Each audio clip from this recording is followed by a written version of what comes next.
네, 안녕하십니까.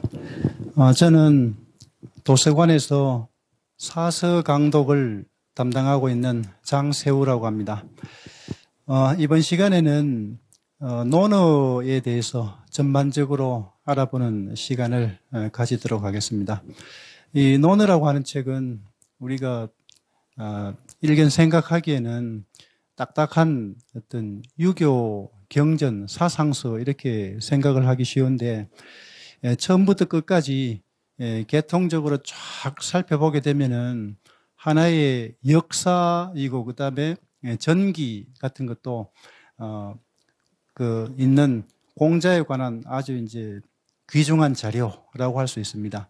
그래서 논어의 책 이름을 먼저 살펴보면은 그 한나라 때 반고가 지은 역사서 한서에 보면은 책에 관련된 부분이라고 예문지라고 있는데 거기에서는 이제 어떻게 이야기를 하고 있느냐 하면은 논어는 공자가 제자와 당시의 사람들에게 응답한 것 그리고 서로 말하고 그다음에 세 번째로 공자에게서 간접적으로 전해들은 말이다. 당시 제자들에게는 각기 기록해 놓은 것이 있었는데 공자가 죽자 문인들이 서로 모아서 의논하여 편찬하였으므로 논어라고 한다. 그래서 이 논어라고 하는 것은 말 그대로 이제 논찬, 말씀을 논찬하다 그런 뜻입니다. 논찬이라고 하는 말은 요새 개념으로 가장 쉽게 말한다 그러면은 편집 회의를 거쳐서 중요한 내용만 남겼다 이렇게 보면은 될 것 같습니다. 그 다음에 이제 어라고 하는 말이 나오는데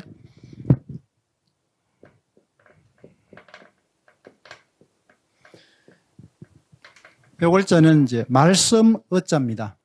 그래서 요 말이 논어에도 이제 등장을 하죠. 논어에서 등장을 하는데 요 책 제목 논어하고 가장 뜻이 부합되게 쓰인 내용이 바로 이제 공자의 논어 가운데 공자의 일상생활에 관련된 것만 쭉 모아놓은 편명이 있는데 향당편이라고 하는 것이 있습니다. 그 향당편에 보면은 어떻게 되어 있느냐면은 식 불어 하시고 침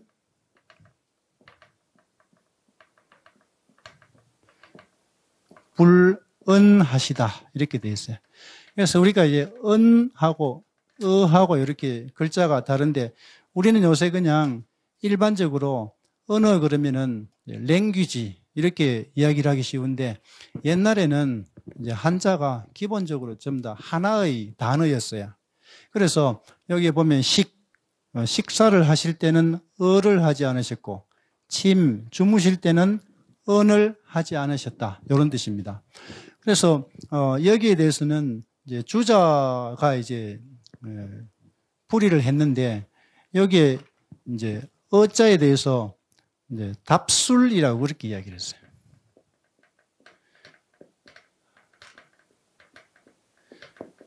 예, 답술이라고 했는데 답술이라고 하는 것은 남이 물어서 거기에 답해서 말했다 이런 뜻이죠.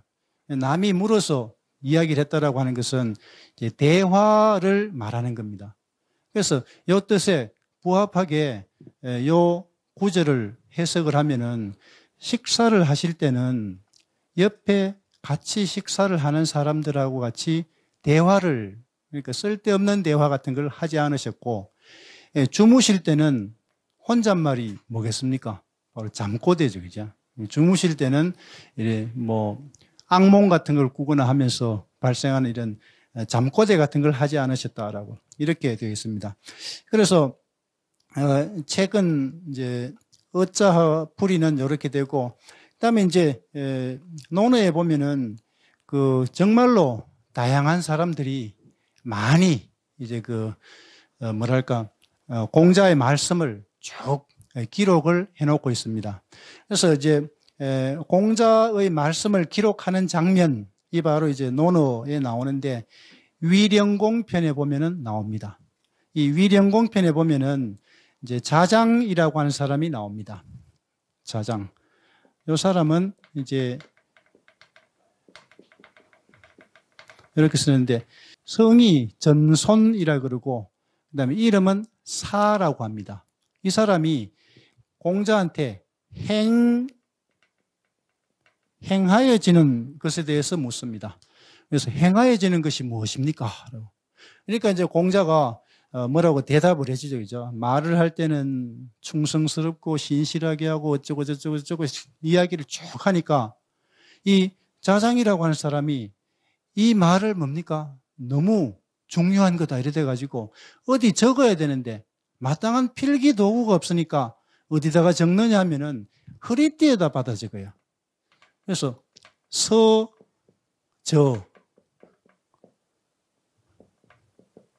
신.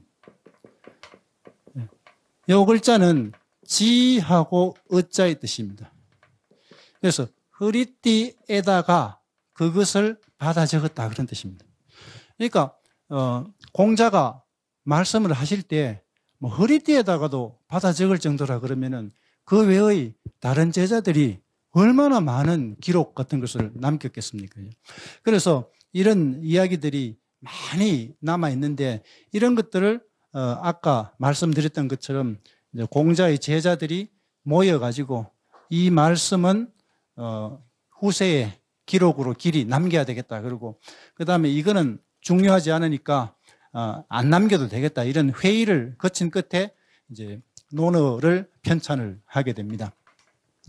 그래서 이제 보면은 그 논자에 아까 이제 어자에 대한 풀인데 이제 논자를 풀이를 하면은 요렇게 되어 있는데 요 글자는 옛날에 갑골문 시대 한자가 처음 나왔을 그 무렵에는 어떻게 생긴 글자냐면 요렇게 해가지고 요렇게 생겼어요. 그래서 이제 위에 있는 것은 합할 합자의 위에 부분, 그 다음에 이제 필이 약자의 위에 부분, 이런 글자고, 밑에 있는 건 책이란 뜻이죠.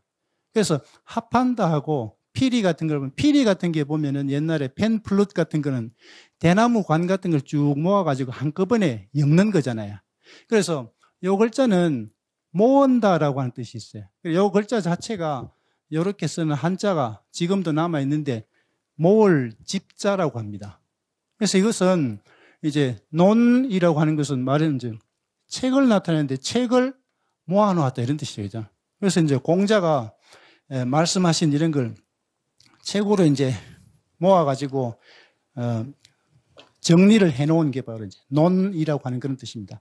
그래서 이제 결과적으로 말씀을 드리게 되면은 논어라고 하는 말은 공자가 제자 및 당시 사람들 그리고 제자들끼리 서성인 공자에 대해서 주고받은 말 이런 것을 전부 다 의논해서 편찬을 한 그런 것을 말합니다.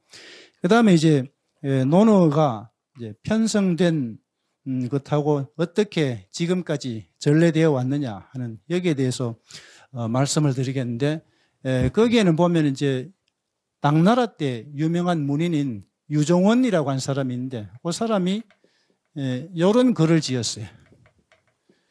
논어 변.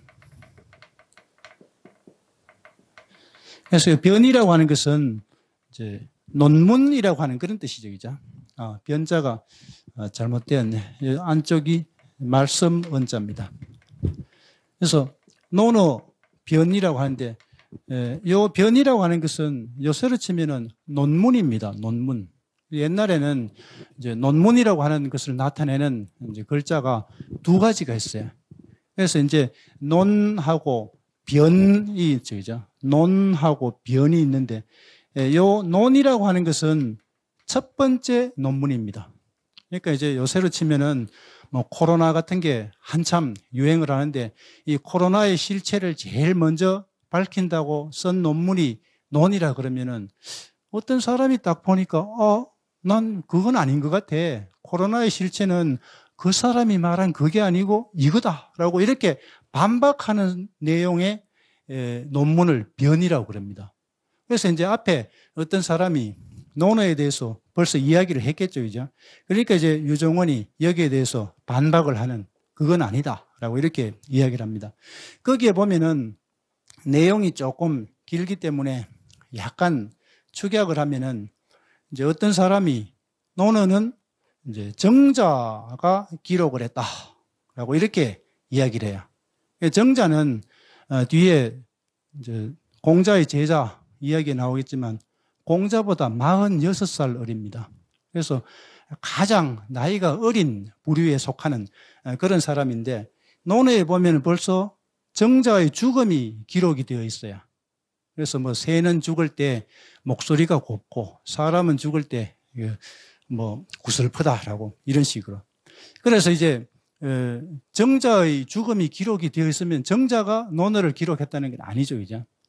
그래서 많은 사람들이 다시 이렇게 보니까 논어에 전부 다 사람 자를 가지고 부르거든요, 그죠?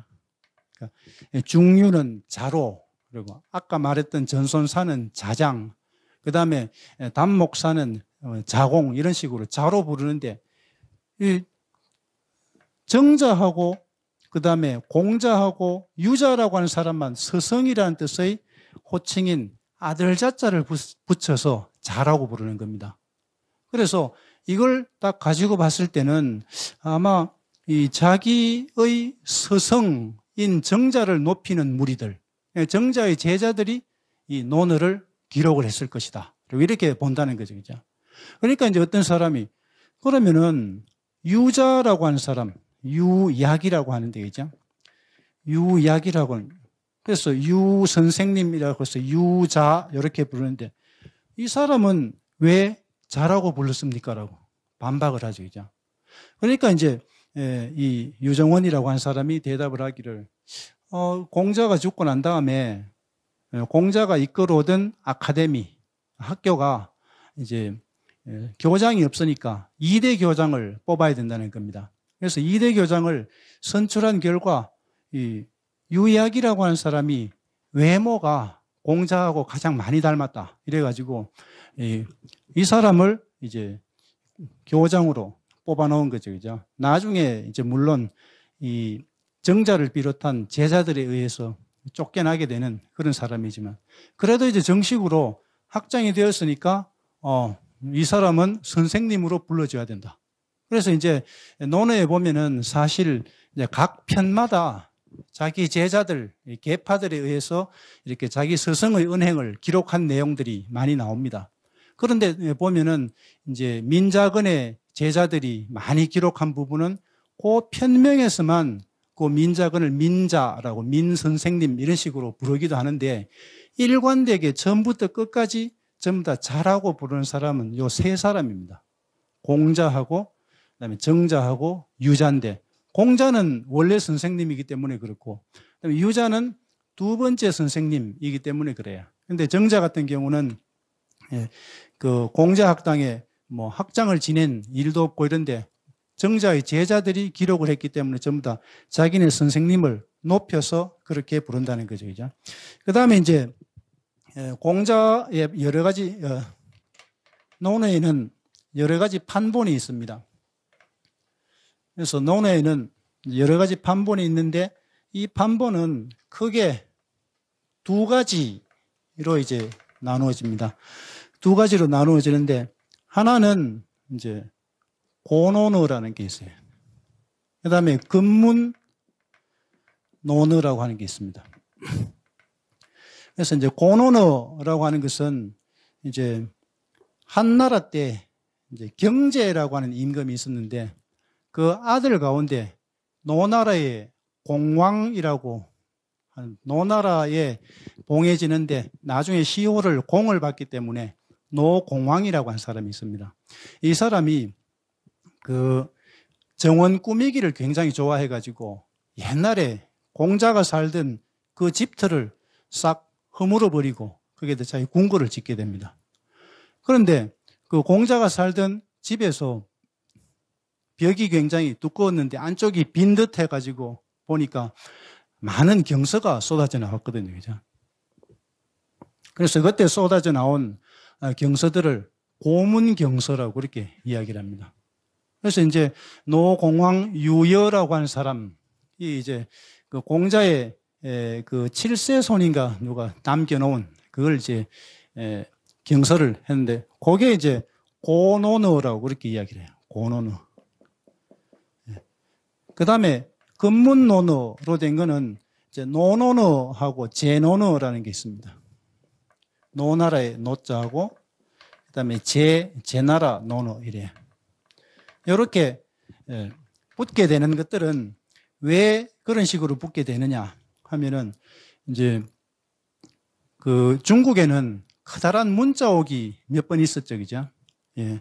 문자옥이 있었는데 가장 크고 아주 조직적으로 진행된 게 진시황 때 분서갱유 사건입니다. 예. 그거는 이제 말을 잘 안 듣는 요새로 치면은 문과생들, 유자들 대표적인 사람 460명 모아가지고 전부 다 구덩이 파가지고 한꺼번에 싹 끌어 묻어버리죠, 이제. 그걸 가지고 이제 갱살형이라고 이렇게. 그러니까 이제 적은 노력으로 한꺼번에 많은 사람을 이렇게 효과적으로 사형시키는 방법이 갱살형인데 460명을 그렇게 처리합니다. 그 다음에 이제 백성들이 똑똑하면은 아무래도 나라를 다스리는데 이제 그 힘들다라고 해가지고 이 백성들이 책을 소지하는 것을 전부 다 금지합니다. 우리나라에서도 그런 관념이 조금 있는데 그 보면은 이제 서울에 사대문이 있잖아요. 그 보면 이제 동서남북으로 인의예지라고 해야 되는데 그래서 우리가 이제 동쪽 문은 돈이문 그러고 남쪽 문은 숭례문 그러고 그 다음에 이제 서쪽 문은 또 이렇게 뭡니까 인의 뭐 그렇게 붙는데 북쪽 문에는 지자 설기 지자가 들어가야 되는데 숙정문이라고 지었어요. 그게 이제 임금이 보기에 백성들이 너무 똑똑하면은 다스리기 힘들다 이래가지고 안 쓴 그런 경우죠, 그죠? 그래서 이제 분서갱유 사건 때 몽땅 협서율 일반 백성들이 책을 지니는 것을 금지하는 법령을 내렸는데 이게 한나라 때도 한동안 지속이 되었습니다. 그래가지고 이제 모든 세상의 책이 없어졌느냐 하면 그게 아니고 이제 농사를 짓는 내용이라든가 그다음에 점 보는 책이라든가 이런 것들은 전부 다 또 남겨놨습니다. 그래서 주역 같은 경우는 점서로 분류돼서 불에 타지 않았죠, 그죠? 그래서 모든 사상가들의 책이 거의 다 없어졌는데 다행히도 이제 진나라가 뭐 한 통일을 하고 난 다음에 15년 정도 만에 망했습니다. 그런데 이제 진시황이 협서유를 하고 난 다음에 기간이 한 50년 가까이 이렇게 되기 때문에 그동안 옛날에 박사들이 이제 머리에 외우고 있는 것만 남아 있어요. 가령 제가 이제 논어 박사라 그러면은 뭐 계속 가르치고 하다 보면 홀랑 다 외우고 있겠죠, 머리에. 그죠? 그러니까 이제 진시황이 죽고 난 다음에 논어를 몽땅 외우고 있는 사람들이 나와가지고 그걸 갖다가 전수를 합니다. 그래서 이제 노나라 출신 사람이 이제 자기가 그때는 직접 쓰기는 너무 나이가 많고 이러니까 구술을 하면은 밑에 있는 제자들이 그걸 전부 다 받아 적어요. 그렇게 노나라로 전해진 게 노노너라는 거죠. 그런 식으로 제나라에서 전해진 게 제노너라고 하는데 이런 것들은 옛날에 쓰던 그 과두문자 그래가지고 옛날 문자가 아닌 그때 당시에 쓰던 예서로 전부 다 받아 적였기 때문에 그때 당시에 통용하는 문자라고 하는 의미에서 금문이라고 이렇게 이야기를 합니다. 반대로 여기는 옛날 거 그대로 고문이라고 하죠. 그래서 이제 금문 논어 가운데는 이제 제논어는 22편이 되고 그 다음에 노논어는 20편이 되고 이렇게 그 다음에 고논어도 21편이 되고 하는데 이것을 전부 다 합쳐가지고 하나로 모아가지고 판본을 만든 사람이 있는데 그 사람이 바로 장우라고 하는 사람입니다. 장우. 그래서 이제 장우라고 하는데 이 장우라고 하는 사람이 왜 중요하냐 하면은 이걸 전부 다 모아가지고 우리가 현재 일반적으로 다 돌아다니는 논어라고 하는 책, 이 책을 지금의 형태로 만들어 놓은 사람이 장우입니다. 그래서 이제 우리가 요새 말하는 이제 논어 그러면은 당연히 이제 장우본 논어 이렇게 이야기를 해요. 그래서 이제 옛날부터 저렇게 이제 그 벽 속에 있는 책하고 그다음에 건문, 논어 이런 것들이 쭉 연결이 되어 있다가 이제 마지막에 통합을 한 장우라고 하는 사람의 판본을 이제 우리가 보고 있게 되는 겁니다. 그다음에는 이제 간단하게 공자라고 하는 사람이 이제 어떻게 살았는가 하는 것을 한번 살펴보도록 하겠습니다. 이 공자는 서기 전 551년에 태어났어요. 외우기가 좋죠, 그죠? 기원전, 그러니까 551년. 예. 일자로 딱 가지고 태어나면 나이 계산하기도 쉽고 그래요. 이퇴계 같은 분은 1501년에 태어났기 때문에 10살 하면 1510년 뭐 이런 식으로 딱딱 끊어지게 이제 좋게 되어 있습니다. 이분은 이제 노나라의 뭐 창평향 추업이라고 하는 곳에서 태어났는데 뭐 이제 저도 그렇지만 가끔 이제 답사하는 팀을 데리고 공자가 낳았다는 곳 가면은 막 이렇게 돌로 된 그 안에서 아기를 낳을 수 있는 그런 여건이 전혀 되어 있지 않은 그런 장소에서 태어났어요. 예. 그래서 이제 약간 나중에 신화화되고 신격화되는 과정에서 이제 그렇게 되었으리라고 생각하는데 이분은 이제 어머니가 안씨입니다. 안징제. 그래서 이제 공자의 제자 중에서도 안씨, 안회라고 하는 사람이 있는데 이제 처갓집하고 관련이 있는 그런 사람이겠죠, 그죠? 그 다음에 이제, 외갓집하고. 그 다음에 이제 아버지는 노나라의 장군인데 숭량헐이라고 한 사람입니다. 아버지 성씨는 숭량이고 아들은 공이고 그렇죠, 그죠? 옛날에는 성하고 씨가 다 달랐습니다. 아버지는 뭐, 이런 이름을 쓰면은 이제 뒤에도 보면은 이제 그런 얘기가 한 번 더 나오게 될 텐데 그래서 아버지 이름을 그대로 못 쓰니까 아버지의 뭡니까? 자라든가 관직이라든가 이런 데서 한 글자를 따와가지고 그걸 자기의 성으로 삼아요. 그렇게 하면은 아버지의 성은 성이라 그러고 자식의 성은 씨라 그럽니다. 그래서 이걸 이제 나중에는 합쳐가지고 그냥 성씨 이렇게 하게 되고 그래서 이제 공자는 아버지는 숭량이고 이제 자기는 공이지만 자기 아들 때부터는 전부 다 뭡니까? 공씨로 하나로 내려가게 됩니다.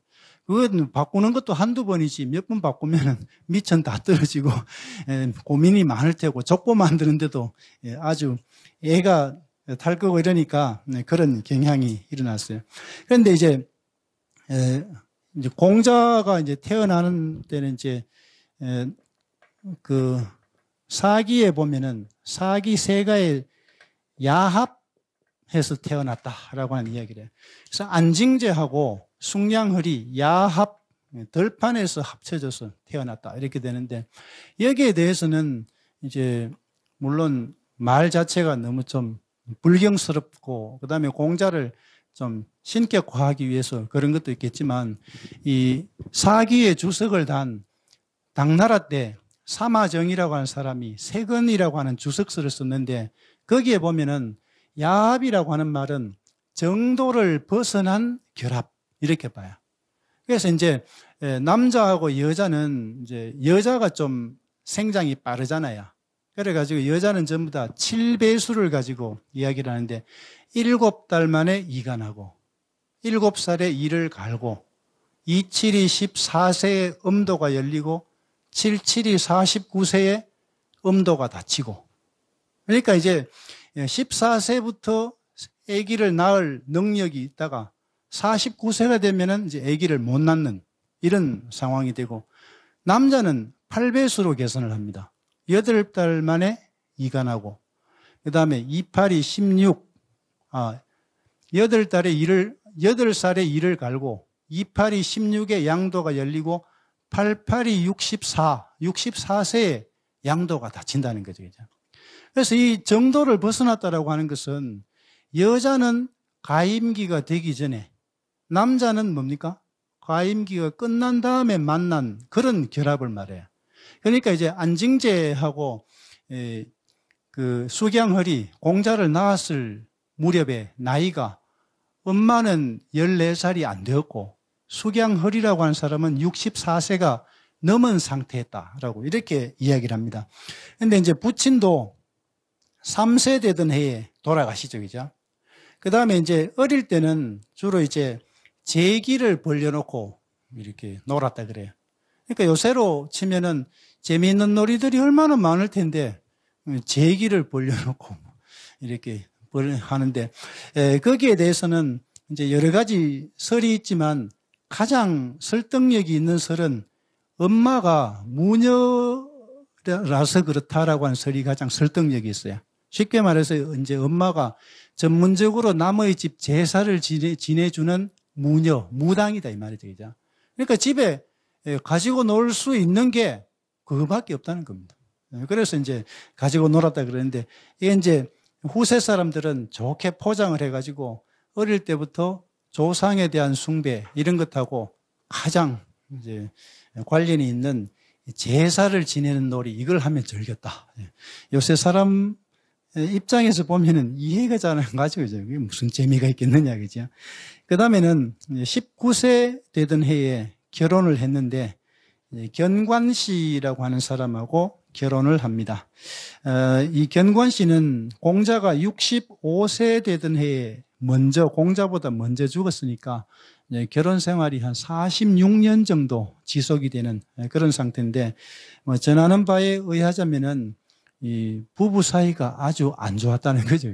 요새로 치면은 저 같은 아주 고리타분한 이제 그 인문학자하고 굉장히 활동적이고 할 일 같은 걸 많고 같이 즐기고 싶은 여자하고 산다 그러면 여자는 불만이 많을 거잖아요. 그것 때문에 그렇다는 설이 많습니다. 그 다음에 이제 결혼한 이듬해에 이제 그 아들 공리가 태어나죠, 그죠? 공리.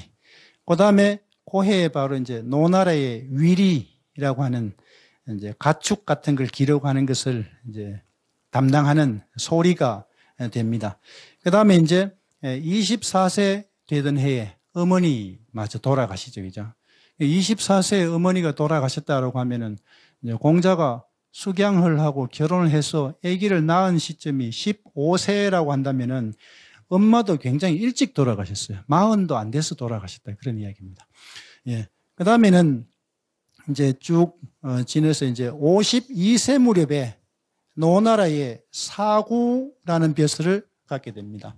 사구라고 하는 것은 맡을 사자에다가 이 도둑구자를 쓰는데 이것은 도둑을 맡은 관리. 우리로 치면 요새 치안 담당관.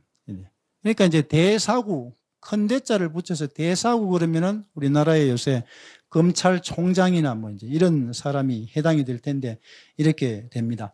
그 다음에 이제 55세 되던 해에는 노나라에서 뜻을 얻지 못해요. 이 사람이 이제 사구가 되어가지고 어떤 일을 벌였느냐 하면은 그때 노나라에서 가장 영향력이 셌던 그 이제 맹손 씨, 중손 씨, 개손 씨 이런 사람들을 몰아내려고 했는데 두 성씨는 그것을 따라가지고 자기네 그 성을 허물었는데 개손 씨가 가장 세력이 센 사람이었는데 반발을 하는 바람에 여기에서 자기의 뜻을 못 펴고 이제 도망을 가게 되는 거죠, 그죠? 그래서 이제 고생 14년 동안 이제 해외로 이제 떠돌게 되는데 참 고생을 많이 했습니다. 대표적인 걸 보면은 이제 광이라고 하는 땅에 갔는데 공자의 외모가 노나라에서 굉장히 분탕질을 한 양호라고 하는 사람하고 외모가 많이 닮았는지 그 사람하고 오인을 해가지고 이 공자를 죽이려고 했어요. 양호라는 놈 절마 때문에 얼마나 고생을 했는데 여기 왔다 이래가지고 죽이려고 하는데 겨우 살아나는 그런 일도 있었고 그 다음에는 이제 환퇴라고 하는 사람이 공자가 행단 우리가 이제 행단이라 그러면 은행이 있는 단 이런 뜻인데 요새 서원 같은 데 가면은 이제 학자수가 있잖아요. 서원 바깥에 심는 것하고 서원 안쪽에 심는 것하고 품종이 다른데 서원 바깥쪽에 심는 것은 보통 은행을 심고 이제 서원 안쪽에는 배롱나무를 이제 주로 심습니다. 그렇게 하는데 그 행단이라고 하는 그 행을 우리나라에서는 은행으로 이해를 해서 은행을 심습니다. 근데 이게 살구나무 행자인데 살구나무인지 은행인지 확실치 않아요. 어쨌든 공자가 주로 이제 그 행단이라고 그 살구나무나 은행나무 밑에서 강의를 주로 하게 되었는데 이때 이제 공자의 제자 중에 공자의 제자 중에 사마경이라고 하는 사람이 있었는데 이 사람의 형이 사마환태로 송나라의 대부였어요. 공자를 굉장히 못마땅하게 여겨가지고 그 나무 밑에서 강의를 하는데 나무를 확 밀어가지고 압사시키려고 했는데 공자가 또 겨우 살아나는 그런 사건도 있었습니다. 그 다음에 이제 공자가 63세 되던 해에는 또 진나라하고 채나라 사이에서 양식이 끊겨가지고 굶어 죽을 뻔한 사건도 있었습니다. 이때 이제 자로라고 하는 사람이 굉장히 여기에 대해서 우리같이 훌륭한 일을 많이 하는 이런 사람들, 그래서 군자도 궁한 때가 있습니까? 라고 이렇게 이야기를 하니까 공자가 딱 한마디로 군자고궁, 군자는 본래 궁한 것이다 라고 이렇게 이야기를 한 그 장면도 이제 망명 기간 중에 있어요. 그 다음에는 이제 68세 되던 이제 기원전 484년에 14년 만에 이제 노나라로 돌아오게 됩니다. 그래서 노나라로 이제 돌아와서 하는 일은 주로 시경하고 서경, 예라든가 이런 것들을 전부 다 정리하는 그런 일을 하는데 공자는 저술 태도가 보면은 수리편에 나오죠. 그죠? 수리편이 딱 보면은 술이 부작 이렇게 되어 있어요. 술자는 전하다라고 하는 뜻입니다. 전하다. 작이라고 하는 말은 창작을 하다 이런 뜻이죠. 그죠? 그래서 공자의 저술 태도는 위에 훌륭한 분들이 쭉 전해온 이런 것을 훌륭한 것은 남기고 좀 덜 훌륭한 것은 정리를 하고 이런 것들을 모토로 삼고 자기가 외람되이 창작을 하고 이런 건 하지 않았다 그런 이야기죠.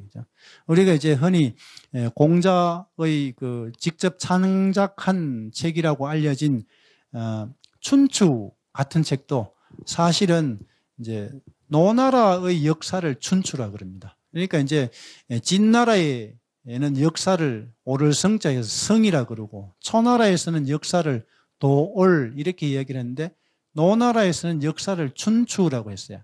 그래서 이제 그 노나라의 사관들이 남겨놓은 기록 이런 것을 바탕으로 해서 자기 제자들에게 노나라의 역사를 가르칠 목적으로 재편찬을 한 그 역사책이 바로 춘추라고 하는 책입니다.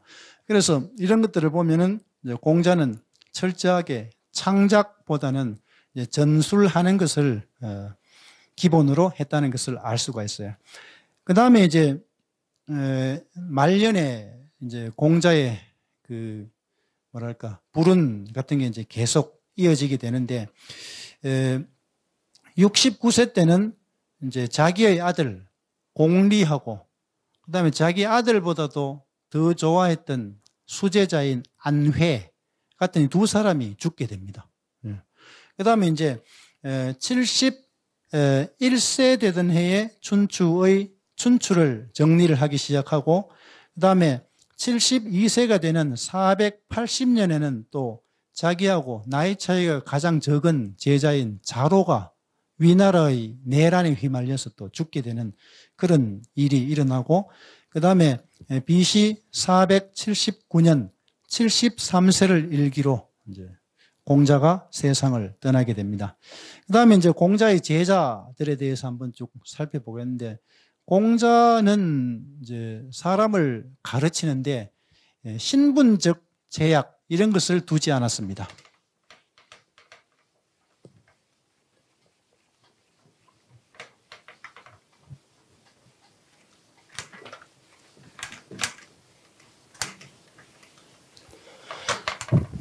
논어에 보면은 이제 가장 짧은 문장으로 된 그 구절이 두 개가 있는데 내자식으로 되어 있죠, 그죠?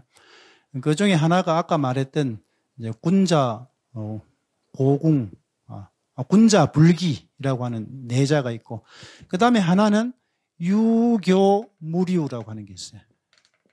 유교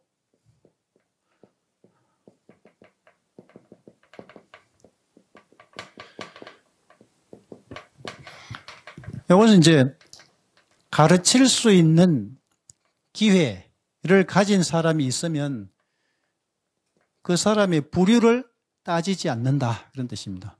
그래서 실제로 이제 공자의 제자들 가운데는 왕족부터 시작해가지고 아주 지질이 가난한 그런 사람이 있었는데, 왕족으로는 맹희자의 아들인 맹의자하고 남궁괄이라고 하는 사람이 있습니다. 형제인데도 한 사람은 맹의자고 한 사람은 남궁괄이고 이렇잖아요. 그게 아까 말했던 것처럼 왕족인데 한 사람은 아버지의 뜻을 이어가지고 그대로 성씨를 썼는데, 그 둘째 아들은 결혼을 하면서 성 밖에 나와서 살았는데 성의 남쪽에 살았기 때문에 남궁, 그 다음에 이름을 괄, 그 다음에 자가 자용이라고 그래서 보통 남용이라고도 하는데, 이 사람은 이제 형이 맹피라고 하죠, 그죠? 공자의 형이 맹피라고 하는데, 이 사람이 이제 그 삼복해가지고 그 구설의 흠은 갈아서 없앨 수가 있는데 사람의 허물은 없앨 수가 없다라고 하는 이 구절을 계속 외우고 하니까 공자가 기특해가지고 자기 형의 딸을 이제 시집 보낸 그런 공자의 조카 사위가 되는 이런 사람인데, 그래서 이런 맹희자의 아들 맹희자하고 남궁 같은 왕족 출신의 제자가 있죠, 그죠? 그런가 하면은 정말로 가난한 사람이 있었는데 이제 어떤 사람이 염경이라고 하는 사람이 있었어요. 염경. 사람이 이제 성이 염이고 이름이 경입니다. 그래서 이제 박갈경자니까 자가 소우자, 옛날에 소가 밭을 갈았으니까 그죠? 자우라고 이렇게 했어요. 이 염경이라고 하는 사람은 얼마나 못 살았느냐 하면은 공자한테 수업을 듣고 싶었죠, 그죠? 그래서 이제 논어에 보면은 속수 이상이면 무불회진이라는 말이 있어요. 그래서 이제 우리가 속수라고 하는 말을 쓰는데 묵을 속자에다가 포수자를 써요. 그래서 요거는 이제 말린 육포 열구름이라고 하는데, 옛날에는 이제 집지의 예 그래가지고 스승한테 배우려 그러면은 패백을 가지고 스승한테 바치면 스승이 그걸 받으면은 가르치고 안 받으면 안 가르쳐주고 제자를 안 받아들이고 이제 그런 예가 있었죠, 그죠?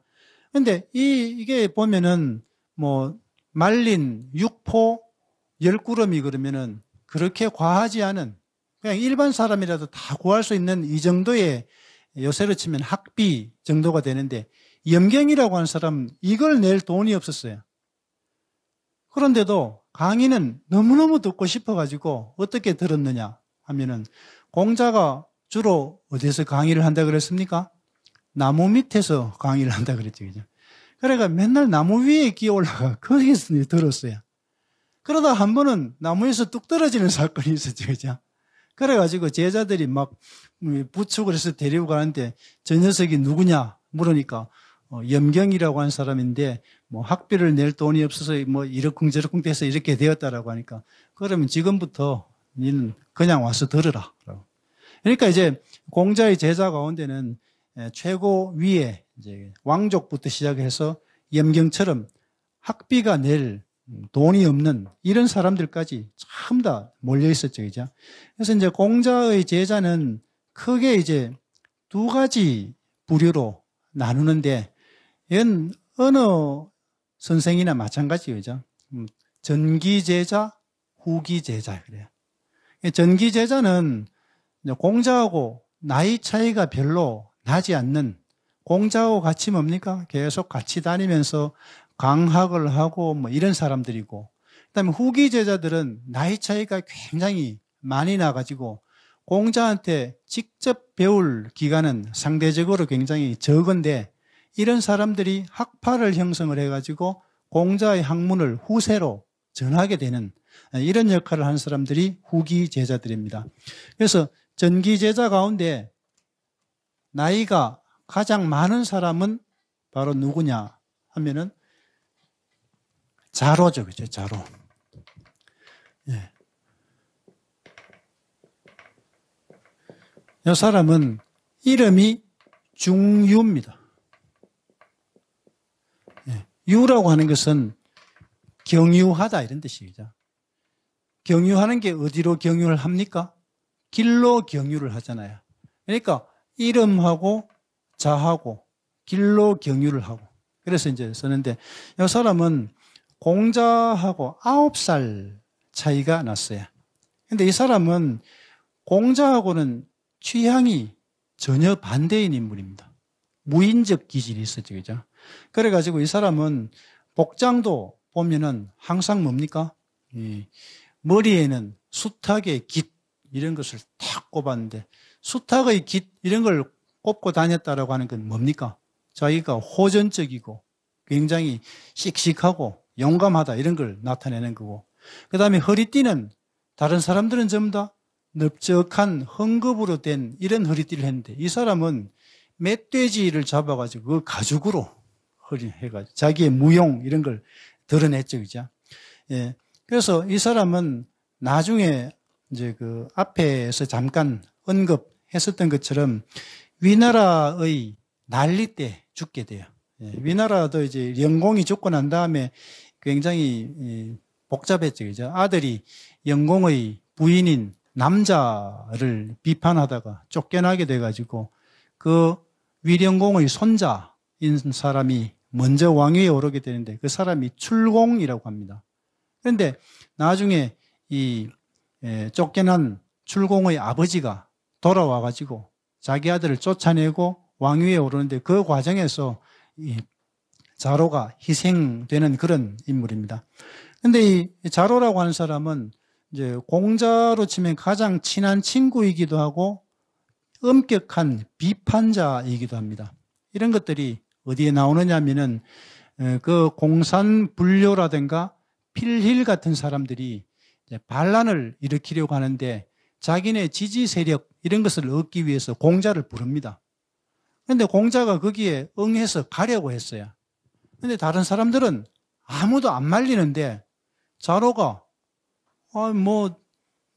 다른 사람이 몰라도 그런 도둑놈 같은 의롭지 못한 그런 무리에 가담을 합니까라고 해서 못 가게 하는 그런 역할을 하고 그 다음에는 이 사람은 또 약속을 아주 잘 지켜가지고 그 보면 안연편에 보면은 자로는 무승낙 그래가지고 허락하는 일, 승낙하는 일 이런 것을 미루어서 한 적이 없다 그래요.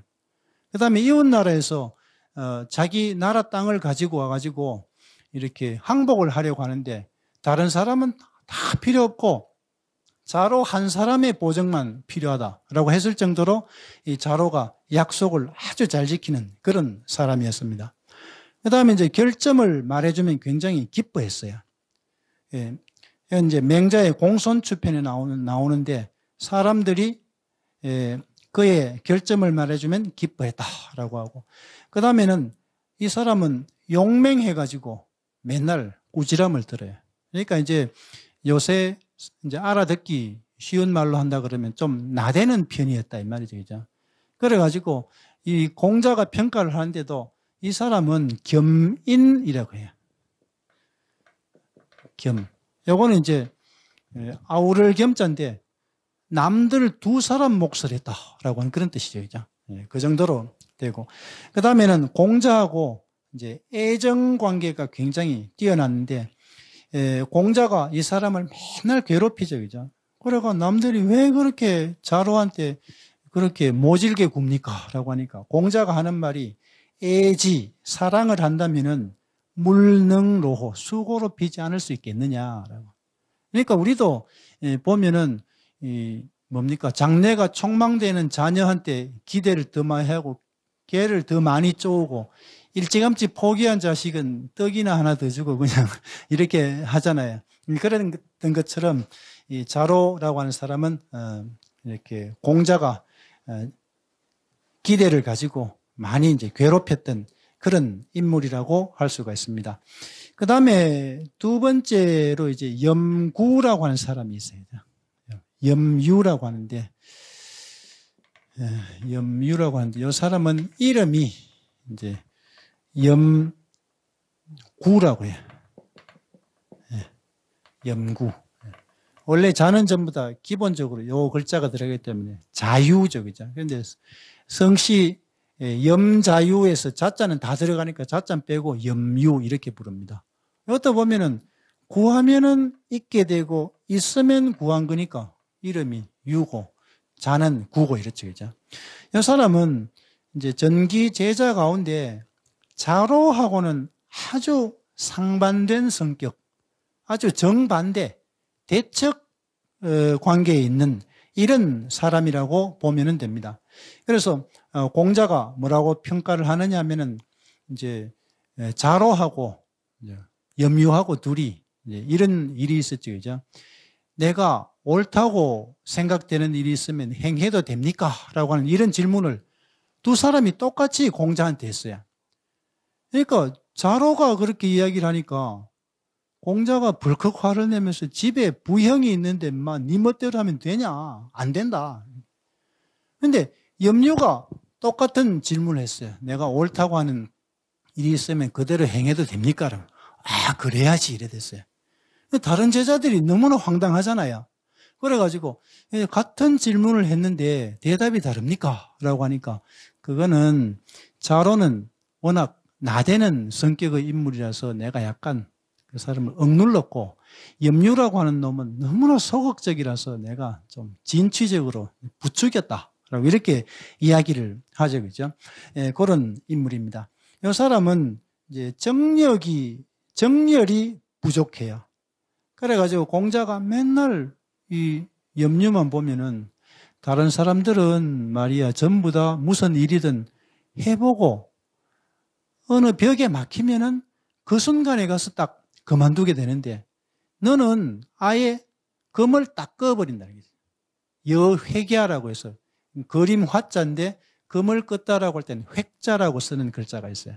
너는 그 선을 딱 그어가지고 나름대로 해놓고 거기엔 절대로 벗어나지도 않고 도전 정신도 없고 진취적이지 못하다 이렇게 이야기를 합니다.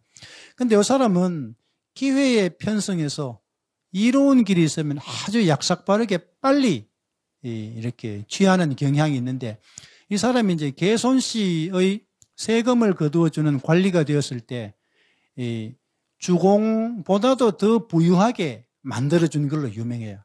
이 사실에 대해서 공자가 굉장히 불같이 화를 내가지고 너는 나의 제자가 아니다. 그놈한테 재산 같은 거를 늘리지 말고 오히려 풀어주라고 이야기를 해야 되는데 어떻게 가장 내가 존경하는 주공보다도 더 부유하게 만들어줄 수 있겠느냐. 그래서 고위공지 그러면서 북을 쳐서 저놈을 공격해라. 그래서 파문에 처하는 그런 결과를 낳게 되는 그런 사람입니다. 그런데 이제 결국 나중에 이 공자가 해외에서 오랫동안 떠돌다가 이제 돌아오게 되는 계기를 만들어준 사람이 또 이 염구입니다. 그래서 상당히 공자가 아무리 이제 남을 강하게 비판하고 해도 이 제자들이 공자에 대한 충성심 이런 게 변치 않는 그런 걸 볼 수가 있어요. 그 다음에 이제 단목사라고 하는 사람이 있는데 이 사람은 자가 자공이고 그죠. 이름이 이렇게 쓰는 단목사라고.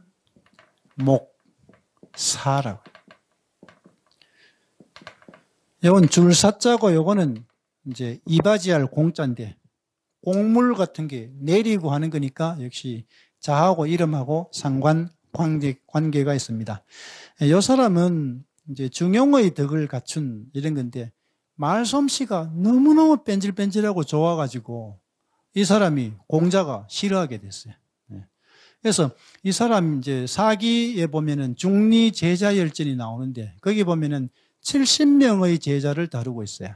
근데 이제 절반이 넘는 사람들이 그냥 이름하고 자 이런 것만 남겨놓고 이렇게 되는데, 요새로 치면은 72명쯤 되는 제자라 그러면은 한 사람당 공평하게 원고지 10장분으로 나누어서 딱 이렇게 서술을 할 것 같은데, 전체의 약 40%가량이 자공에 관련된 이야기입니다.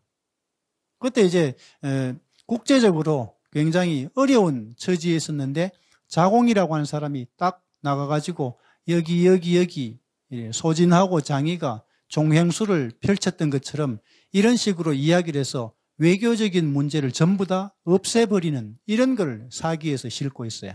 그래서 이제 이 사람은 종횡가의 시조라고도 할 수 있는 그런 사람인데, 그런 것들이 전부 다 이 자공이 굉장히 언변이 뛰어나다라고 하는 이런 것을 말해주는 그런 것들입니다.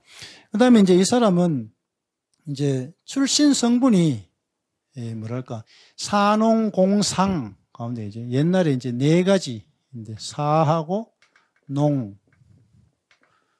그다음에 공상 이런데, 이 사람은 요 출신입니다. 근데 공자가 주로 노는 사람들은 가난하더라도 전부 다 사 출신이거든요, 그죠? 사 출신인데, 이 사는 선비라고 하는 뜻인데, 우리가 이제 선비라고 하는 뜻은 사실 두 가지가 있죠. 이제 선비 유자가 있고 선비 사자가 있는데, 요 선비 사라고 하는 것은 이제 관직을 가지고 이야기할 때 선비 사라고 그래요. 그 다음에 이제 직능 기능을 가지고 이야기할 땐 유라 그럽니다. 그러니까 이제 우리가 학자로서 지켜야 될 품성 이런 것을 지니고서 정말로 잘 실천하는 사람은 유가 되고, 이런 사람이 관계로 진출을 해가지고 벼슬을 하게 되면 그때부터는 사라고 부르는 거죠, 그죠? 근데 이 사람은 상 출신에서 사가 되어가지고 공자가 굉장히 싫어했던 그런 인물입니다. 그래서 굉장히 부자였죠, 그죠? 부자. 예. 그래서 이제 이 사람은 이런 이유 때문에 공자가 굉장히 한 번씩 이 사람의 부하를 돋굽니다. 그리고 이 사람이 조금만 나설라 그러면은 공자가 불러가지고 자기가 제일 아끼는 제자인 네 안회하고 니하고 어떻다고 생각하노? 그럼 이 사람이 또 거기에 공자가 바라는 대답을 잘해주죠, 그죠? 제가 어떻게 안회를 바라겠습니까? 안회는 하나를 들으면 10가지를 아는데 저는 하나를 들으면 2가지밖에 모릅니다. 이렇게 이야기를 했어요.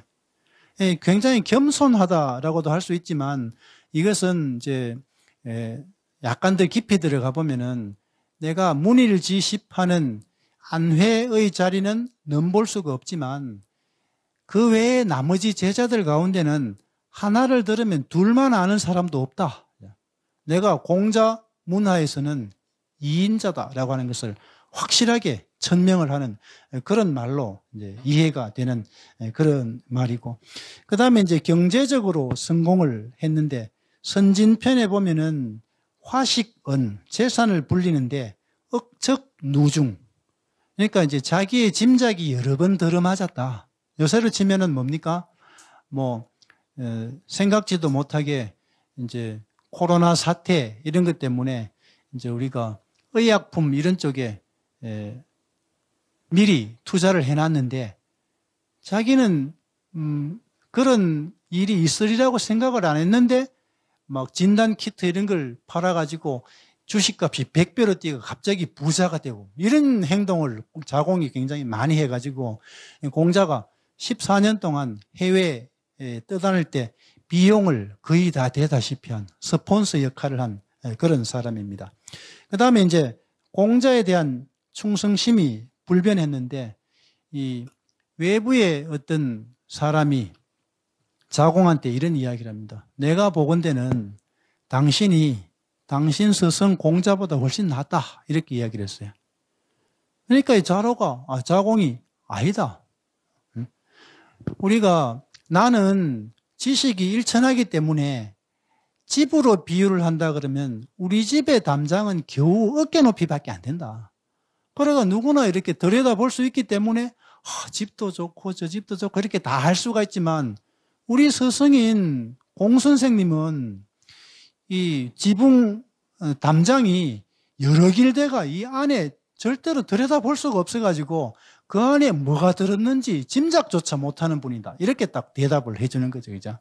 그래서 이제 지금도 그 곡부에 가면은 명나라 때 지은 노나라의 고성이 있는데 그 고성의 그 남쪽 문이 만인궁장이라고 1만만째의 길인자 만길이나 되는 궁궐의 담장 이렇게 되어 있는데 바로 그 자공하고 자공이 공자에 대해서 이야기했던 그 이야기에서 나온 그겁니다. 그 다음에 이제 안회라고 하는 사람인데 안회 이 사람은 안씨니까 아마 그 앞에 말했던 것처럼 이제 그 공자의 외갓집하고 이제 상관이 있는 이런 사람일 텐데 이 사람이 이제 공자가 가장 아꼈던 수제자입니다. 근데 이제 다른 데 보면은 굉장히 뭐랄까 이제 자기의 뛰어난 업적 이런 걸로 많이 알려지는데 이 사람은 논어에서 자기가 하는 말은 거의 없어요. 맨날 공자가 아내에 대해서 평가하는 말. 그래서 글마 그거 뭐 내가 말하는 것마다 전부 다 고개만 끄덕끄덕하고 있어가 바보 아인강 싶어가지고 절망은 수업 마치고 뭐하노 싶어가지고 이렇게 관찰을 해보니까 자기가 수업 시간에 했던 내용을 그대로 다 실천하더라 라든가 이런 식으로 다른 사람이 평가하는 내용만 나오고 자기가 직접 말하는 건 별로 안 나옵니다. 자기가 직접 평가하는 거는 간혹가다 나오죠, 그죠? 뭐라고? 네가 하고 싶은 게 뭐냐라고 하니까 뭐라고 하느냐면 뭐 불천노 불이과하겠다. 내가 화가 났는데 이 화난 이것을 남한테 화풀이를 하지 않겠다. 그 다음에 또 같은 잘못을 2번 되풀이하지 않겠다. 이런 내용을 말하고 그 다음에는 또 원무벌선 내가 잘하는 게 있어도 이걸 남한테 떠벌리고 자랑하지 않겠다. 이런 굉장히 인간적이지 못한 이런 말만 하는 거죠. 그죠? 누구든지 뭡니까? 나가면은 뭐 자기 뭡니까? 만나면 그 전에 막 자랑하고 싶은 이야기를 잔뜩 해놔가지고 그걸 이야기하는 게 인지상정인데 이 사람은 그런 걸 전부 다 숨기겠다. 이런 거는 이야기하고 그런 사람입니다. 그래서 이제 제자들도 이 사람들이 전부 다 덕행을 인정을 했기 때문에 논어 선진편에 보면은 덕행이 있는 인물을 4사람을 꼽는데 첫 번째로 이 사람을 꼽죠. 그죠? 그래서 안현, 민작은, 연배구, 중궁 이렇게 꼽습니다. 그 다음에 이제 이 사람은 공자하고 더불어 끝내 관직을 얻지 못하는 그래서 이제 공자가 이 안회라고 하는 사람에 대해서 뭐라고 이야기를 하느냐 하면은 나라에서 등용을 해주면은 나가고 등용을 안 해주면 숨는데 너하고 나하고만 이렇구나라고 하면서 이렇게 평가를 해줍니다. 그 다음에 이제 공자가 이 사람을 친아들처럼 이렇게 하는데 아까 말했던 것처럼 이제 자기의 아들인 공리하고 같은 해에 죽었어요. 근데 공리가 약간 먼저 죽었습니다. 그래가지고 이제 안회가 죽었을 때 안회의 아버지였던 안추라고 하는 사람이 찾아와가지고 당신이 가장 아끼는 제자인 우리 아들이 죽었으니까 당신 술에 좀 팔아가지고 우리 애 덧늘 그러니까 이제 안쪽에 있는 건 관이라 그러고 바깥쪽에 있는 건 곽이라 그러는데 그 곽 덧늘을 좀 하게 해달라. 그러니까 공자가 안 된다. 그래서 이제 말 같은 걸 팔아가지고 뭐 하는 건 되지만 이거는 내가 그래도 한때 대부의 벼슬을 가졌던 사람으로서 나한테 주어진 이런 이제 의장인데 이것을 내 마음대로 할 수 없다라고 이렇게 이야기해서 안 대줍니다. 그런데 공자의 제자들이 알아가지고 이 안회라고 하는 사람은 우리 스승님이 가장 아끼는 제자였으니까 후하게 장사를 지내주자 이랬는데 다른 사람 같으면 길을 쓰고 말렸을 텐데 공자가 안 말리고 그냥 묵인을 해줍니다. 이 정도로 아꼈던 사람이 바로 이 안회라고 하는 사람이고, 그 다음에 이제 마지막으로 전기제자 가운데 소개할 사람은 이제 제여라고 하는 사람인데, 예, 이 사람은 좀 자가 이제 자아라고 하는, 이렇게 하는데, 이 사람은 공자의 어떤 문화생 가운데 트러블 메이커라고 할 수 있는 그런 사람입니다. 이 사람은 공자가 말하는 것을 주로 이렇게 막 반대를 하고 그런 걸 말해요. 이 사람이 했던 그 중에 이제 가장 이제 그 유명한 일화가 학교에서 낮잠을 자다 딱 걸렸어요. 제가 주침하다 딱 걸렸다는 거죠. 그래서 공자가 이 사람 때문에 제자들을 보는 시각이 딱 달라져 버립니다. 이 사람한테 불러놓고 내가 네 때문에 이때까지는 내 제자들이 뭐라고 말을 하면은 그럴 것이다 라고 믿었는데 너 때문에 제자들이 뭐라고 말을 하면은 정말 그러나 싶어서 이 뒷추적을 다 해서 캐보고 그랬다는 거죠. 그죠? 예. 그리고 이제 이 사람이 또 뭘로 유명하냐 하면은 이제 이 사람이 상을 당했는데 공자한테 찾아와가지고 묻습니다. 3년상을 다 지내야 됩니까? 라고. 공자가 지내야지 그랬죠. 그런데 이 사람이 군자가 이때까지 배웠던 예하고 음악 이런 걸 3년 동안 쓰질 않으면은 전부 다 어떻게 돼요? 다 잊어버리게 되고 말 거다. 그러면은 배운 게 좀 더 헛게 되지 않겠느냐라고 이렇게 반발을 합니다. 그래서 공자가 더 이상 대꾸하기가 싫어서 그렇게 하면 네 속이 편하겠냐라고 물었어요. 그랬더니 다른 사람 같으면은 생각을 해볼 텐데 대뜸 편합니다 이래 된 거죠. 그죠? 그래가지고 공자가 하도 기가 막혀가지고 그래 그러면은 네 하고 싶은 대로 해라라고 해서 보냅니다. 그래가지고 이 제여라고 하는 사람이 바깥에 나가고 난 다음에 공자가 혼잣말처럼 넋두리를 하는데 뭐라고 하느냐 하면은 참 이 제여라고 하는 놈은 어질질 못하다. 사람이 태어나면은 2년 동안은 부모의 품을 벗어나질 못하는데 부모님이 그 2년 동안 자기를 계속 돌봐준 그런 언덕을 죽고 난 다음에 그것도 못 지키느냐라고 이렇게 타박을 했던 그런 인물입니다.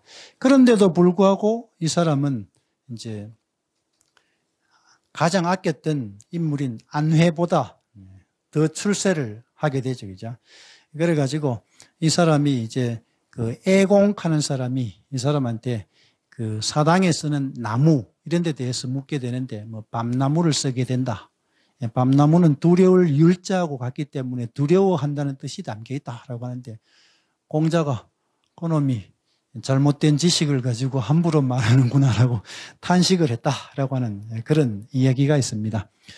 예, 그 다음에 이제 전기 제자는 이제 끝이 나고 이제 후기 제자들을 이제 살펴보는데 후기 제자들은 아까 말했던 것처럼 이제 학파를 형성을 하게 됩니다.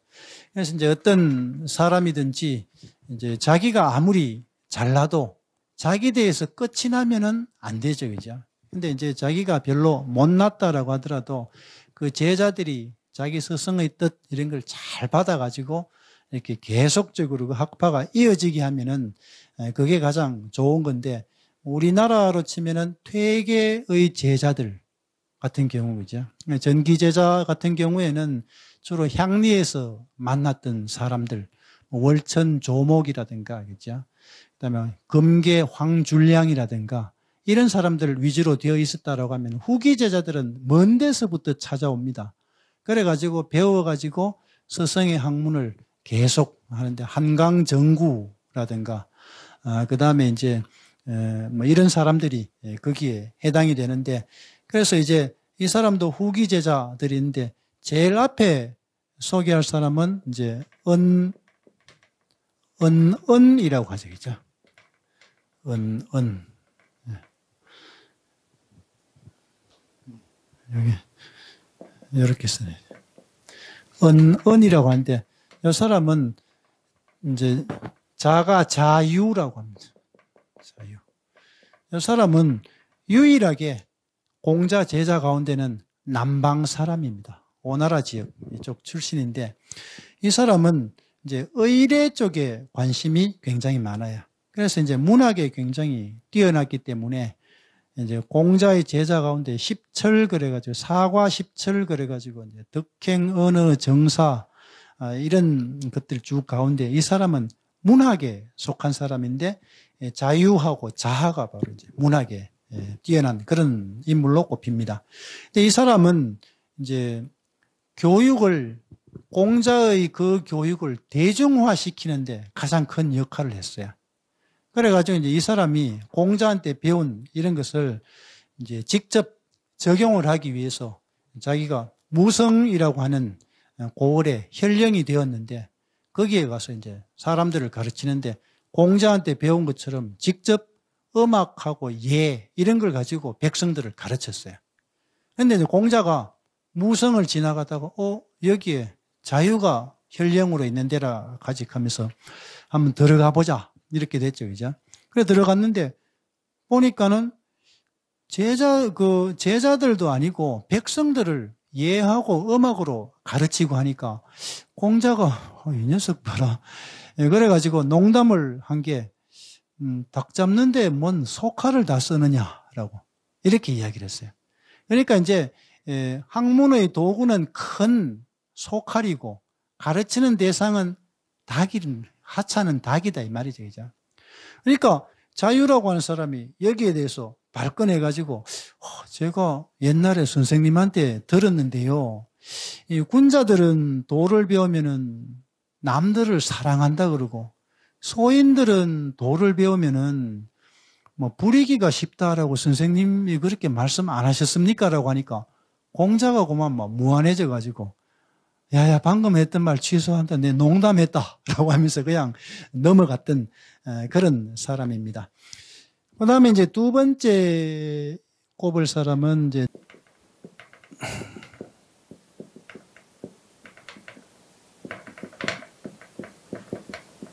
여기 성이고 여기 이름입니다.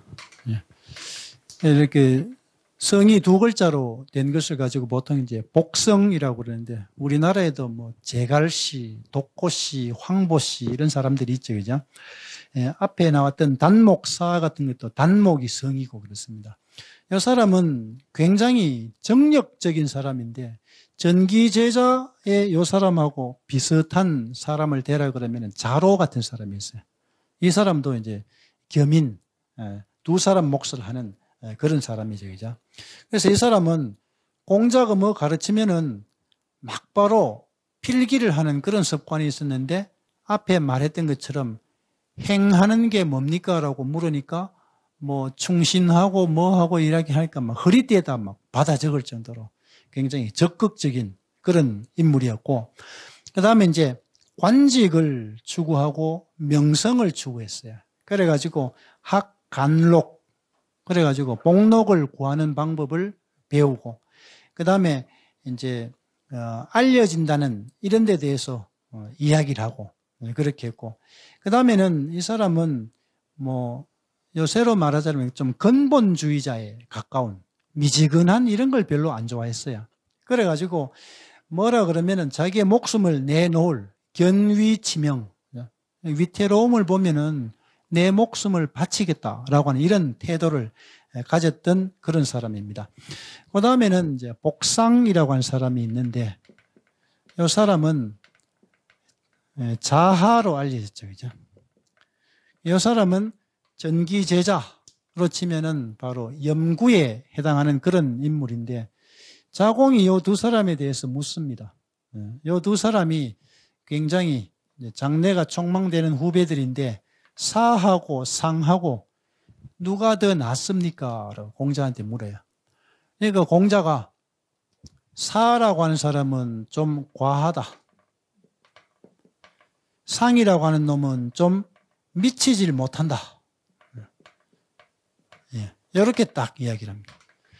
그러니까 이제 자공이 자기 나름대로 생각을 해서 그래도 기대에 못 미치는 사람보다는 과한 게 좀 낫지 않을까 싶어서 그러면은 자장이 더 낫다는 말입니까? 라고 하니까 공자께서 하시는 말씀이 그 유명한 과유불급이다. 유자는 같다는 뜻이죠. 지나친 거나 미치지 못하는 거나 똑같다. 이렇게 이야기를 합니다. 그래서 이제 중용의 도, 이것을 중시한 걸 가장 잘 보여주는 이런 대표적인 두 인물이 되는데, 이 사람은 이제 공자의 제자 가운데 문인들을 거느린 최초의 인물입니다. 그래서 이 사람이 이제 나중에 그 보면은 이제 공자가 죽고 난 다음에 이제 그 자기의 아들이 먼저 죽었어요. 그래가지고 이제 정자가 옛날부터 자식이 먼저 죽으면은 가서 이제 조문을 하는 게 이제 관습이다라고 해서 이제 가서 조문을 하는데, 자하가 정자의 막 손을 잡고 막 울면서 이야기를 하죠, 이제. 내가 뭐 아무것도 잘못한 게 없는데 하늘이 왜 이렇게 나를 벌 주는지 모르겠다라고 이렇게 이야기를 하니까, 정자라고 하는 사람이 손을 탁 부리치면서 네 웃기는 소리 하지 마라. 네가 잘못한 게 한두 가지인 줄 아느냐, 이제. 첫 번째는 네가 이 서하역에 나와가지고 제자들을 가르치면서 주위에 있는 사람들이 전부 다 뭡니까? 네를 스승인 공자로 아는데 네 그거 그냥 묵과했잖아. 그러니까 너 그 스승, 우리 스승인 공자 사칭한 이 죄가 있다라고. 그 다음에 두 번째는 저거 아버지가 딱 돌아가셨는데, 예? 저기 아버지가 돌아가셨는데도 뭐냐, 장사를 잘 치렀다라고 하는 이런 소문이 안 들렸다는 거죠, 그죠? 예. 그 다음에는 세 번째는 네 애가 죽었는데 아버지 죽었을 때만큼 아버지가 돌아가셨을 때보다 훨씬 더 슬퍼하는 바람에 시력까지 잃었다. 그게 여러 가지 잘못이 아니고 뭐냐라고. 된통 뭐라 이렇게 해가지고. 그래가지고 이 자하라고 하는 사람이 이군삭거라고 그러죠. 무리를 떠나서 살다, 쓸쓸하게 살다 보니까 예의가 소홀해졌다. 이건 뭐냐면은 자기가 경쟁을 하려고 하면은 좀 비슷한 부류의 사람들끼리 만나가지고 부대끼고 이래야 발전이 있는데, 이 사람은 같이 그렇게 강학하고 공부하던 사람을 떠나가지고 오랫동안 있다 보니까 사람이 뭡니까? 좀 시원찮아졌다. 이렇게 인정을 했던 그런 사람이죠. 그죠? 근데 이 사람은 좀 뭐랄까, 공자의 기대에 좀 못 미치는 그런 사람이었는데, 그래서 이 사람이 주장하는 건 뭐냐면은 큰 덕, 이런 게 한계를 넘지 않으면 작은 거는 어느 정도 허용을 해도 괜찮다. 이렇게 이야기를 한 그런 사람이죠. 그죠? 그 다음에 이제 본질적인 문제, 이런 게 굉장히 이제 불명확하고 이래가지고, 이 자장이라고 하는 사람이 맨날 이 복상이라고 하는 이런 놈하고 이 복상의 제자 이런 놈들은 소학에서 말하는 쇠소응대 이런 거나 잘하지, 뭐 그 위에 더 큰 문제 이런 거는 논할 만한 인물이 못 된다라고 비판을 받았던 그런 사람입니다. 그 다음에는 이제 정삼이라고 하는 사람이 나오는데, 이 사람이 참 중요하죠, 그죠? 예, 이 사람이 이제 중요한데, 이 사람은 공자보다 이제 나이가 46살 어린데, 이 사람은 이제 세상 일이나 정치 이런 것보다는 개인 수양 이런 데 이제 관심이 많았죠, 그죠?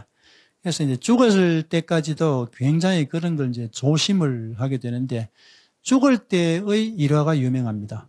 죽을 때 제자들 보고 내 이불을 이렇게 들어서 손을 봐라. 그 다음에 내 발을 봐라. 개여수하고 개여족하라. 이런 말이 나와요. 그래가 제자들이 보니까 내 손발 어디 한 군데 다치거나 상한 데 있느냐? 없다고 그러죠.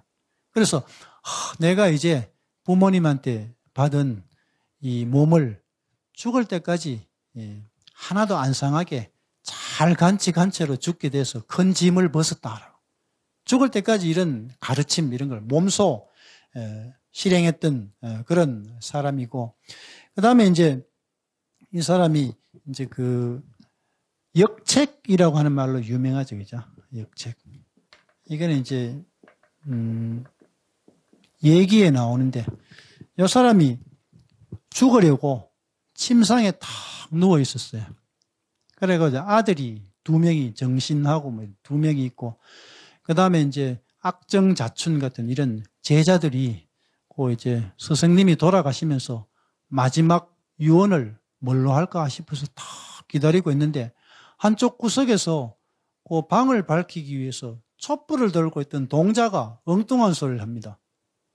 선생님 지금 깔고 있는 자리가 굉장히 화려한 걸 보니까 이건 평민이 깔기에는 뭐 안 좋은 자리 같은데요. 이래 이야기를 하니까 제자들하고 그 자식들이 좀 더 조용해라. 지금 선생님 무슨 말씀하실지 모르는데 이래 됐어요. 그런데 정자가 탁 듣더니 맞다.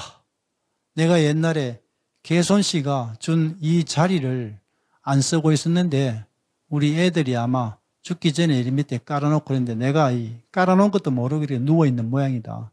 그래서 빨리 이거 치우고 그냥 보통 사람이 쓰는 그 자리를 좀 해달라고.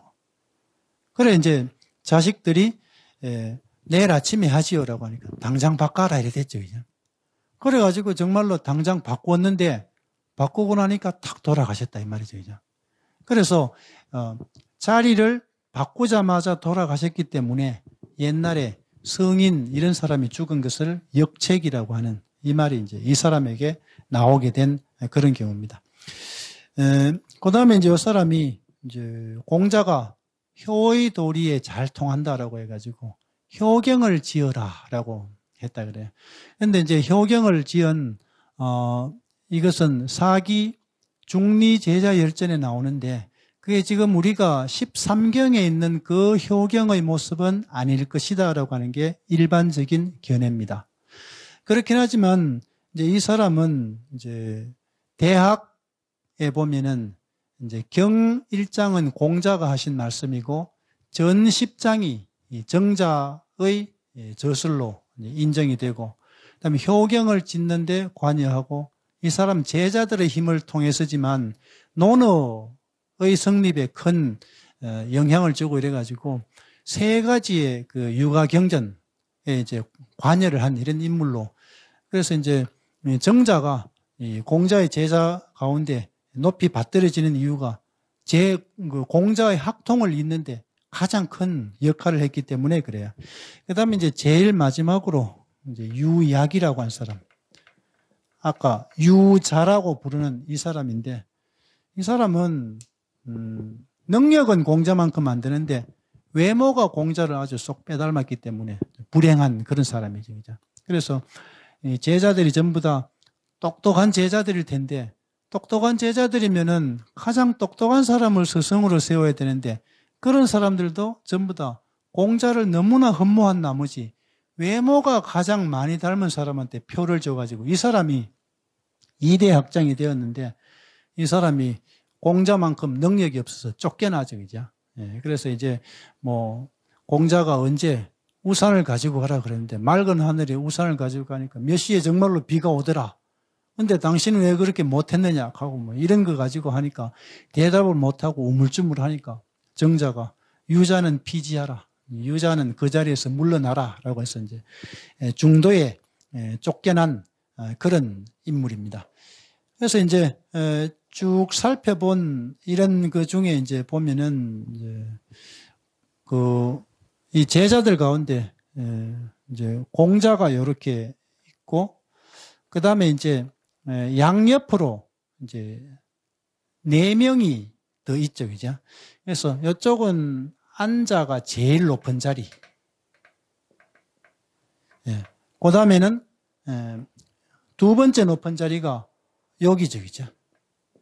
그래서 이제 자기가 이제 있는 자리에서 왼쪽에 위패가 놓이는 게 높습니다.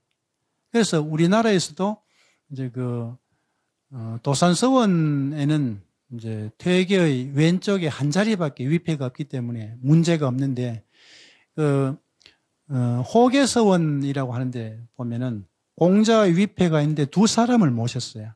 학봉 김성일 선생하고 서해 유성용 선생을 모시는데 왼쪽에 누굴 놓느냐 이걸 가지고 막 싸워가지고 400년 이상을 싸웠는데 그게 바로 이제 병호시비라고 이렇게 이야기를 합니다. 그래서 이제 싸움이 뭐 끝이 안 나니까 각자 그 문중하고 제자들이 그러면 우리 위패 다 빼간다 이래가지고 서해 같은 경우는 바로 이제 그 병산서원으로 옮겼고 그다음에 학봉 같은 경우는 임천서원 하면서 그 지금 안동에 가면은 고속버스 터미널에서 멀지 않은 그쪽으로 옮겼어요.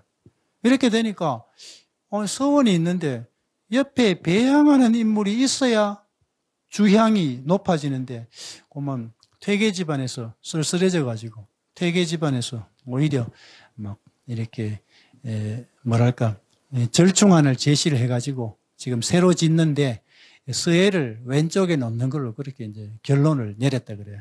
그래서 요 자리가 제일 높고 두 번째 요 자리고 그다음에 세 번째 자리는 여기엔 자사.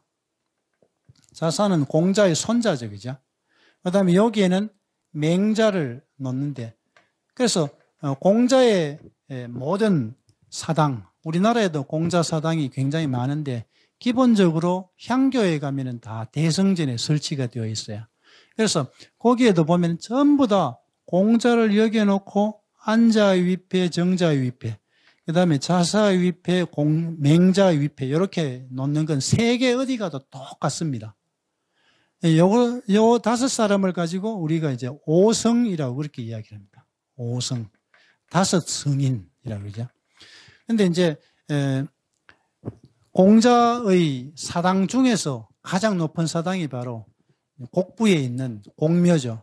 이게 보면 옆에 이제 약 10명 정도가 더 있게 되는데 거기에 보면은 이제 앞에 말했던 공문 10철, 공자의 문화 중에 가장 뛰어난 10명에다가 10명 가운데는 바로 이제 요 사람도 들어가니까 9명이 더 들어가고 그 다음에는 주자하고 그 다음에 유약하고 전손사까지 포함해서 16명이 배양이 되어 있어요.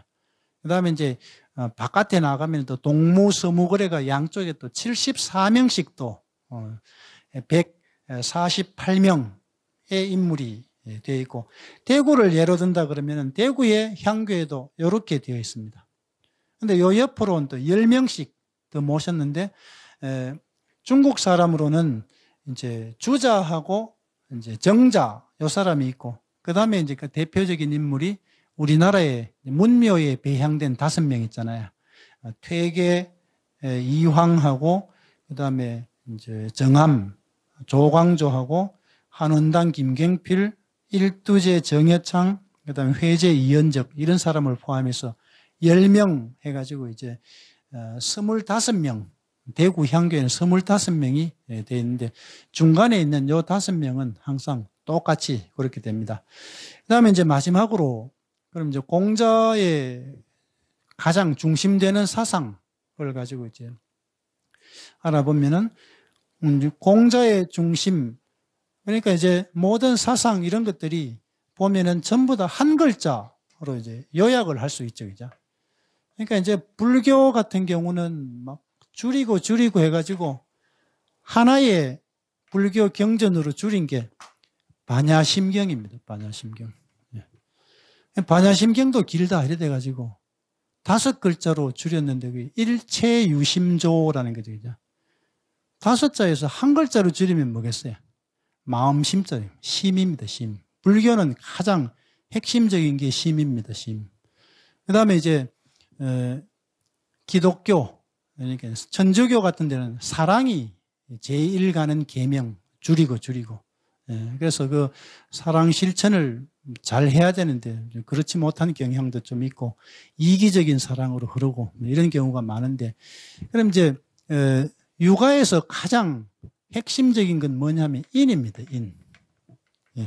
인인데 요 인은 이제 소극적인 형태의 인이 있고 적극적인 형태의 인이 있어요. 소극적인 형태의 인이라고 하는 것은 뭐냐면은 이제 기소부력을 물시어인하는 중궁이라고 하는 사람이 인이 뭡니까? 라고 이렇게 물었는데 공자의 대답이 기소불역을 물시의인하라. 기소불역, 물시의인.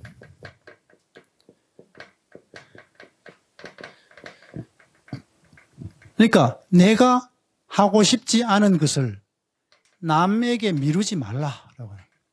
이건 소극적인 형태의 인이고, 그 다음에 굉장히 적극적인 형태의 인이 있어요. 그죠? 그래서 이런 경우에는 공자가 직접 말하는데 부인자는 기용립이 입인. 기용립면 입인. 그죠? 그 다음에 기역달이 달인.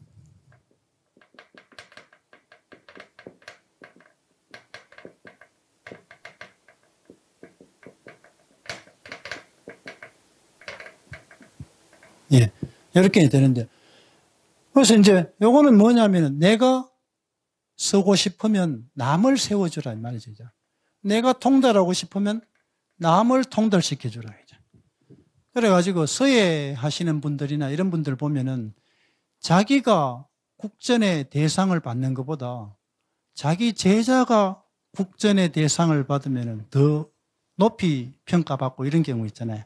그런 것처럼 적극적인 형태의 인이 바로 이건데 가장 핵심적인 거. 그래서 이제 제일 앞에서도 말했던 것처럼 이 논어라고 하는 책은 굉장히 깊이가 있고 이렇기 때문에 전체를 뭐 이렇게 부분적으로 쪼매쪼매 알아보는 것보다는 전체적으로 가장 중요한 핵심 키워드가 인이라고 하는데 이런 게 있습니다. 그 다음에 이제 공자의 사상, 이제 민본주의라는 거죠. 민본주의인데 이거는 이제 보면은 이제 자공이 공자한테 물어요. 정치가 뭡니까? 라고 하죠. 그러니까 공자가 뭐라고 대답을 하느냐 하면은 먹을 거 풍족하게 해주고 군사력 강하게 되고 이렇게 되면은 백성들이 저절로 믿을 것이다. 라고. 그러니까 자공이 그럼 그 셋 가운데 하나를 빼면은 뭘부터 빼면 됩니까? 라고 이렇게 물으니까 그거는 병을 빼야 된다. 그럼 둘이 남는데 둘 가운데 하나를 뺀다 그러면 뭘 빼야 됩니까? 라고. 먹을 걸 빼야 된다라고 그랬어요.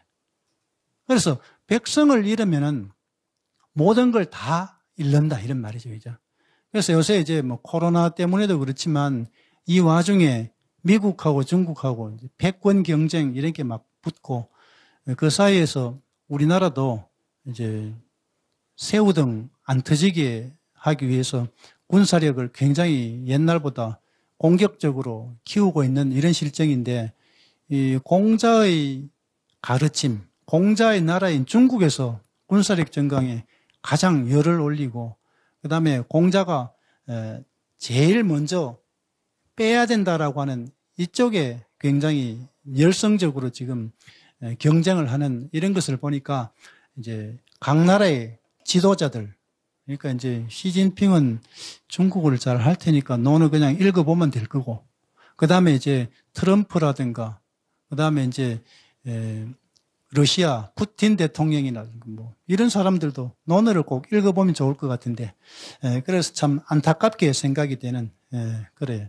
그래서 이제 항상 뭐 이상적인 것하고 실제하고는 조금 다르다라고 할 수 있지만 지도자들이 논어라든가 이런 걸로 인이라든가 민본주의 사상이라든가 이런 걸 깨달으면 백성들을 잘 살게 해줘가지고 백성들이 정부를 100% 믿고 이래가지고 나라가 이렇게 신의가 있고 잘 굴러가는 이런 게 좋을 것 같은데 전혀 그렇지 못한 이런 데 대해서 상당히 안타까운 그런 생각을 하게 됩니다.